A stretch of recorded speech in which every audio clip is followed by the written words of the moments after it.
Welcome to the March 10th session of the Phoenix Congress, where we are writing a blueprint for a better America. This legislative package will end poverty with universal basic income, end mass incarceration with major criminal justice reform, and end the endless wars by bringing our troops home and reducing our military budget. Today's session is the 16th of 21 public hearings on the 2022 legislative package, and we'll review sections 421 to 427 relative to paid family leave. These sessions will alternate between Mondays and Thursdays at 1:30 p.m. Eastern through March 28th. For those following along at home, you can find a link to the legislative package in the description below or at bit.ly/B, capital A, lowercase Dropbox. If you have questions about today's sections, you can submit them in the chat. And if you'd like to offer questions or other testimony for future hearings, please use the link in the description below. Before starting, I'd like to invite you to join us in reciting the preamble to the Constitution of the United States to remind us of our duties as Americans and set the intention for what we are trying to do today. We, the people of the United States, in order to form a more perfect union, establish justice, ensure domestic tranquility, provide for the common defense, promote the general welfare, and secure the blessings of liberty to ourselves and our posterity, do ordain and establish this Constitution for the United States of America. With that, I'd like to welcome the delegate from North Carolina's 9th District to continue his testimony on the blueprint for a better America. Thank you, Mixed Chair. For the record, my name is Brian, an organizer with the American Union and a Phoenix Congress delegate in good standing, representing North Carolina's 9th District. And today we're going to continue with Title IV, promoting the general welfare. It's a reminder that the word welfare has a specific meaning. It means health, happiness, prosperity. These are the things that Congress is supposed to be promoting and providing. And so today we're going to talk about paid family leave. Section 421 is the first one, and it's the findings and purpose. Just as a brief overview, this whole subtitle on paid family leave mostly comes from a Senate bill introduced by Senator Gillibrand of New York. S-248 is the Family Act. It stands for Family and Medical Insurance Leave Act. I'm not sure where the Y in family comes from, but it makes a good acronym. And the bill that she has introduced, not just this session of Congress, but for 3 or 4 previous sessions of Congress, would establish paid family leave of 12 weeks.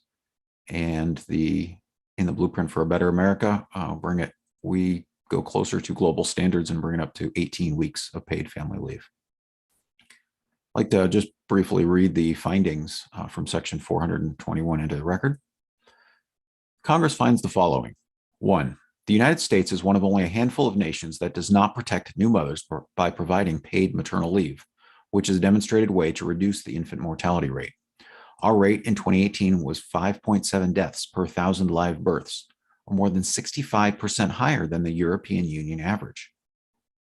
2, if America's infant mortality rate could be brought down to the average of the European Union, the lives of an estimated 9,000 newborns would be saved annually, or 1 baby every hour of every week of every month of every year. 3, paid family leave will better enable both men and women to take care of family members in need, strengthening families and reducing the public costs of care. It is the purpose of this subtitle to improve the health, happiness, and prosperity of working people by empowering them to take time away from work to provide care for a family member. Paid family leave is just good policy. That is why virtually every nation on the planet has adopted it in some form or another. Women who have access to paid maternity leave, they have lower odds of getting rehospitalized. They have lower rates of depression. They have increased levels of physical and emotional well-being. To take the economic stress of trying to rush back to work in a short amount of time really can strengthen families. And it's, as we just talked about, is associated with a lower infant mortality rate. It's good for employers too. because happier employees are more productive employees. And if you fire someone for having the audacity to have a sick family member or have a baby, then you've got to start back at square one and train a new employee. California instituted a paid leave program back in the early 2000s. And according to an article in Time magazine of May 2019, they found that, quote, using data from nearly all employers that existed in California between 2000 and 2014, researchers for the California Employment Development Department found that the average firm had lower per worker wage costs and lower turnover rates than it did before a paid parental leave law took effect. This is good for businesses. It's good for families. It's good for everyone. And it is time for the United States to join the rest of the civilized world and offer paid family leave to all employees. And with that, Mixed Chair, I think that concludes my testimony for Section 421, and I'd be happy to answer any questions. Thank you. Yes, I have a question. How do the improvements from paid family leave compared to similar measurements when implementing a basic income or a universal basic income? And those same metrics, how do they compare? That's a great question, and I'm not sure that I'm not sure of any direct comparisons between the two. But some of the benefits you find with the universal basic income include, lower stress, more trust in government and in society, less healthcare usage. There's a whole bunch of benefits that we'll be talking about next week, I think, with the American Union Jobs Program. Paid family leave is completely separate from that. Your universal basic income under this legislation is unconditional. Doesn't matter whether you're employed or not. If you quit your job when if you have a baby or something, it doesn't matter. Universal basic income is unconditional.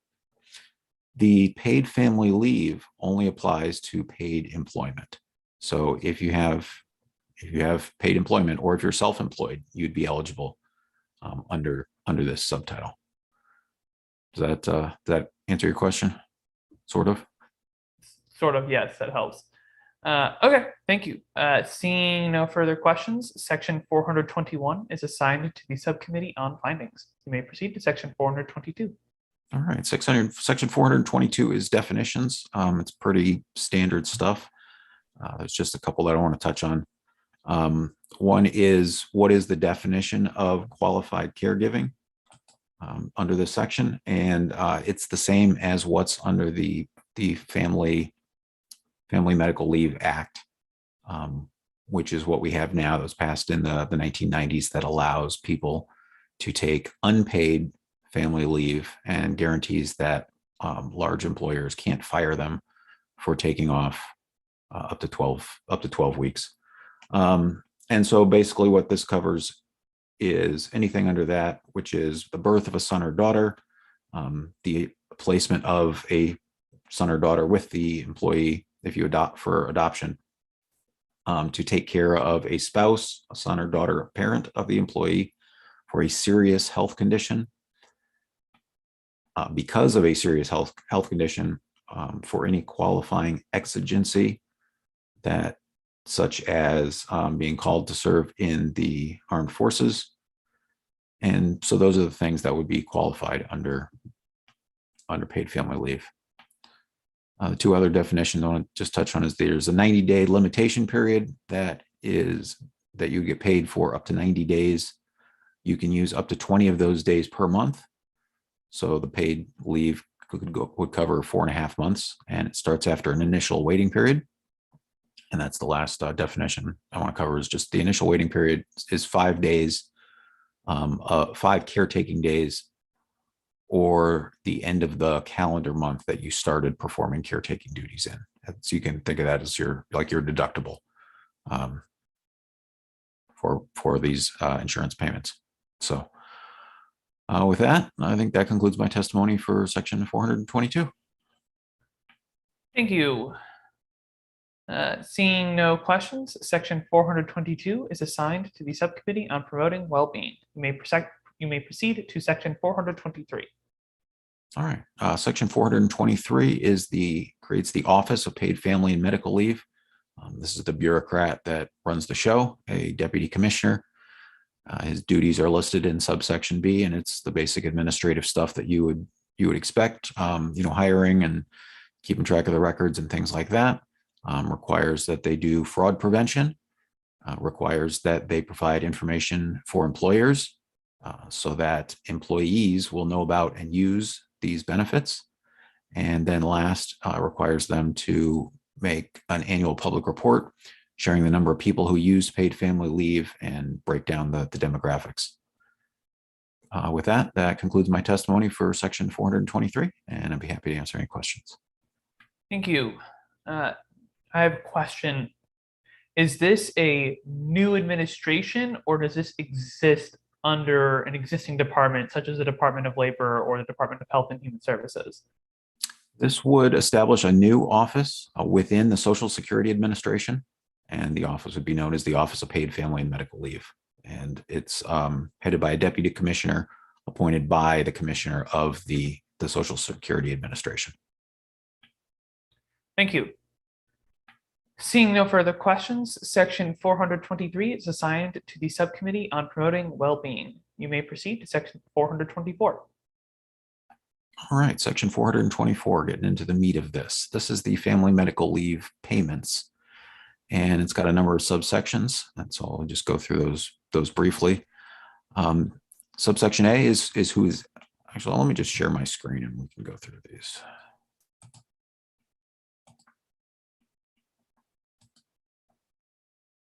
All right, subsection A covers who is eligible for the family medical leave. Basically, if you're eligible for disability under Social Security, and you've earned income, you have employment, and you've asked for family medical leave insurance, and you're actually engaging in qualified caregiving, then you're entitled to this benefit, not to exceed 90 caregiving days per benefit period.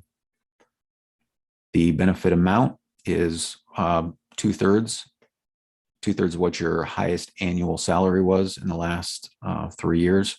That's the monthly benefit. So if you make $50,000 a year, you would collect a little under $2,800 a month, up to 4.5 months, or $12,500 over the 18 weeks.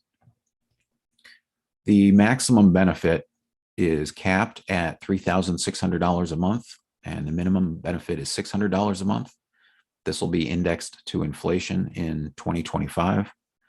And if you are already receiving disability or other benefits, they can be reduced. These payments can be reduced to reflect that.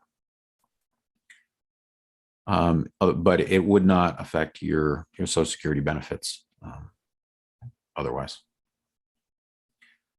All right, subsection C is the benefit period. It's 90 days per year. So if you have a baby in January and then you adopt another child in September, it's still just 90 days per year. Subsection D just kind of goes over the application. Subsection E covers who's disqualified. If you're on permanent disability, or if you've made fraudulent statements trying to get these benefits, you can be disqualified for a year. Subsection F just kind of sets up an appeals process if for some reason you're denied. Subsection G just clarifies that state and local governments can have their own family leave plans. And if your private employer offers you better benefits than what we have here, this isn't a ceiling that says, sorry, you're capped at such and such. Your private plan can still be better. Subsection,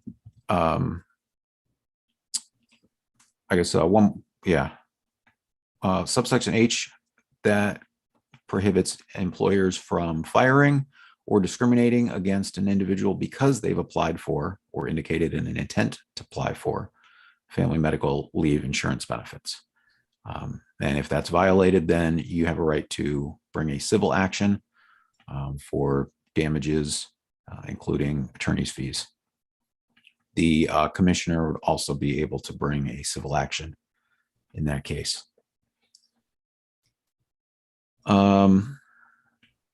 Special rules for railroad employees. As you might know, they have a retirement system very similar, but not identical to Social Security. And so this just explains how it applies to them.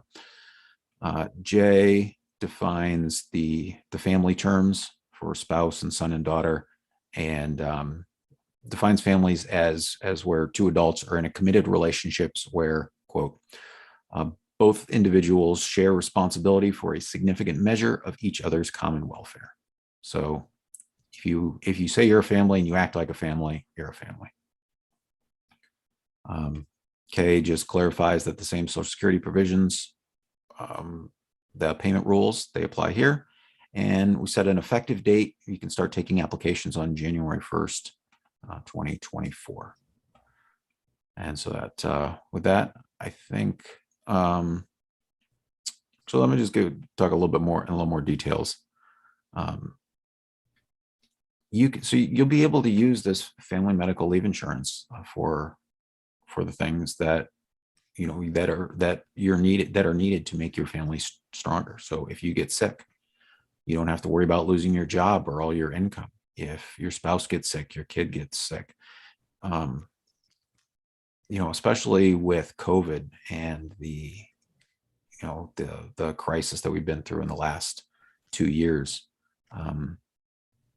it's really depressing that the United States does not have a paid family leave program like all the other countries do. The wage replacement rates that are in this, the 2/3 of your annual salary, it's built on lessons that programs in California, New Jersey, and Rhode Island to help. We've looked at what the states do and see what works, and then applied that was applied to the Family Act. And it's portable. This is another thing. This is a component of the American Union Jobs Program. So if you're working in New York for many years, and then you decide to use your universal basic income to go out of the city and live somewhere cheaper and get a part-time job, in Nebraska or whatever, you're still covered and qualified with this family medical insurance program anywhere you are in the country, as long as you're eligible for Social Security disability, as long as you have the correct number of quarters worked in your life. So it's not tied to a specific employer. I guess that's the point I'm trying to make. With that, Mr. Chair, I think that concludes my testimony for section 424, and I'd be happy to answer any questions. Thank you. Yes, I have a number of technical questions, so we'll just go through them one by one. First and foremost, it appears that this applies equally to people regardless of gender or sex, correct? Yes, absolutely. Just based on employment. That's it. Fantastic. And then let me, so that's who is eligible. A monthly benefit. So the monthly benefit is determined based on the previous year's taxable income, right? What their salary, right? It's actually the highest of your previous 3 years. Oh, okay, got you. Yes, I see that now. Okay. Now you say highest annual salary, but that is not necessarily, is that defined as taxable income, or is that only from a single job, how much you've made? All right, this is in subsection B. Correct. Subparagraph A, and it says the wages and self-employment income of the individual for the calendar year in which such wages and self-employment income are the highest among the most recent 3 calendar years. Okay. So wages, taxable wages. Okay. Fantastic. Um, and then so you have it's indexed to inflation in 2025, but quite often we see programs where we expect Congress to act when time is up, but then Congress goes ahead and just ignores things. Um, should this be just automatically made to have an annual or index to inflation just annually and automatically? Yes, that's correct. The indexing begins in 2025, and then it's annual. Oh, okay. And it's based on the same wage index that applies to that Social Security benefits are indexed to. Got you. Oh, is there, so actually, I guess that begs another question. Anywhere in this legislative package, is there a redefining of how that inflation is indexed? Because many people feel that it is not been indexed realistically. No, there is not. Without getting into too much of the weeds, there are a number of different measures that they use to calculate inflation. And this one is based on wage inflation, like Social Security benefits. But when it comes to the American Union Jobs Program, those inflation calculations are made based on the actual price, the price index, I believe. So, but yes, this doesn't tell the government how to recalculate inflation. Okay. Um, 12 months. Oh, the benefit period is 12 months, but you only get up to 90 days worth at a time within a year, correct? That's correct. Um, and then, oh yeah. So looking at, I guess it's a sort of crude way of saying it, but how an adult would obtain a child. Obviously, I don't believe in ownership of humans, um, but so giving birth, obviously, you mentioned adoption, um, but then we also have to consider fostering, and this is a little bit different in every state. Um, I Most states do provide funds for foster parents, but we also see a process of what's called fostering to adopt, where you foster a child for a period of time where the parents only have that period of time to get to a position where they can have the child back. And if that doesn't happen, then the foster parents can then shift to adopting that child. Would then this, if applied for, this kick in when the transition from fostering to adoption takes place in that case? So this uses the same definitions as the existing Family Medical Leave Act, which is in section 2612 of Title 29 of the U.S. Code. And it says in subsection A, paragraph B, the placement of a son or daughter with the employee for adoption or foster care. So either one of those would be a qualifying event. And then you can apply for the Family Medical Leave Act insurance up to 30 days before you expect that you'll need to take qualified caretaking days. Okay, got you. So fostering also counts. So that's interesting. So if there were, so in a state where say it was an 18th month period of fostering before adoption, those parents could potentially apply twice with the same child because the period of time is long enough. In theory, that could happen. Yes. It says because of the placement. So I don't know if the placement is a one-time. You could certainly argue that a placement is a one-time event. Right. But I can't say with 100% certainty. No, that's fair. Yeah, and I think that's probably more for a judge to decide. I think because I think you could argue in either direction. And then in subsection J defines families as adults in committed relationships where both individuals share responsibility for a significant measure of each other's common welfare. So in a situation where you have like three or more co-parents, would only two of those individuals be able to apply for family medical leave in that case?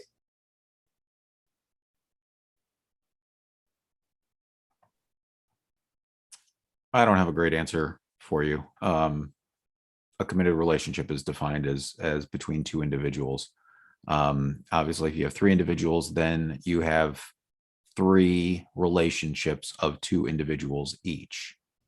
So, right. So, Depends. You could, and it's possible, yes. yeah. So I don't know how exactly that would work. If you have suggested changes to the language, be happy to work on it with the subcommittee. Yeah, I think that would be worth taking another look at for sure. Okay, I believe that is all of my questions. And seeing no further questions, section 424 is assigned to the subcommittee on promoting well-being. You may proceed to section 425. All right, thank you, Mixture. Section 425 establishes the trust fund where money is collected and paid out. It's pretty straightforward. This is where all the payroll taxes will go. And this section also allows the Treasury to give some startup funds for the program for the first couple of years. And then those funds have to be paid back over 10 years. But that's pretty much it. This section just establishes the trust fund and puts it on the books of the Treasury. With that, that concludes my testimony for section 425. Seeing no questions, section 425 is assigned to the subcommittee on promoting well-being. You may proceed to section 426. All right, section 426 is the taxes, the part that funds this, and this is a 0.25% payroll tax on both the employee and the employer. It would go into effect 10 months before the program starts taking applications. So as soon as you start paying your premiums, if you get pregnant, then you'll be covered when you get birth, then you could take the paid family leave. Again, so it's 0.5% on both the employee and the employer. If you are self-employed, just like you do with Social Security, you'd be responsible for both halves of that. Just to do the math of how much that is, if you're earning $50,000 a year from your employer, you would pay $2.50 a week. And as we calculated earlier, you'd be eligible for up to $12,500 in benefits through this insurance program. I think that's pretty much it. It adds the tax. This section adds the tax in a bunch of different places like that, the Railroad Retirement Tax Act and things like that. But I think that concludes my testimony for section 426. Thank you. Happy to answer any questions. Yes. Seeing no questions, section 426 is assigned to the subcommittee on promoting well-being. You may proceed to section 427. Thank you, Mixed Chair. And this is just one sentence long. This will be very short. The Commissioner, in consultation with the Secretary of Labor, shall prescribe regulations necessary to carry out this subtitle. That's just it. Authority to issue regulations. That concludes my testimony. Seeing no questions, section 427 is assigned to the subcommittee on promoting well-being.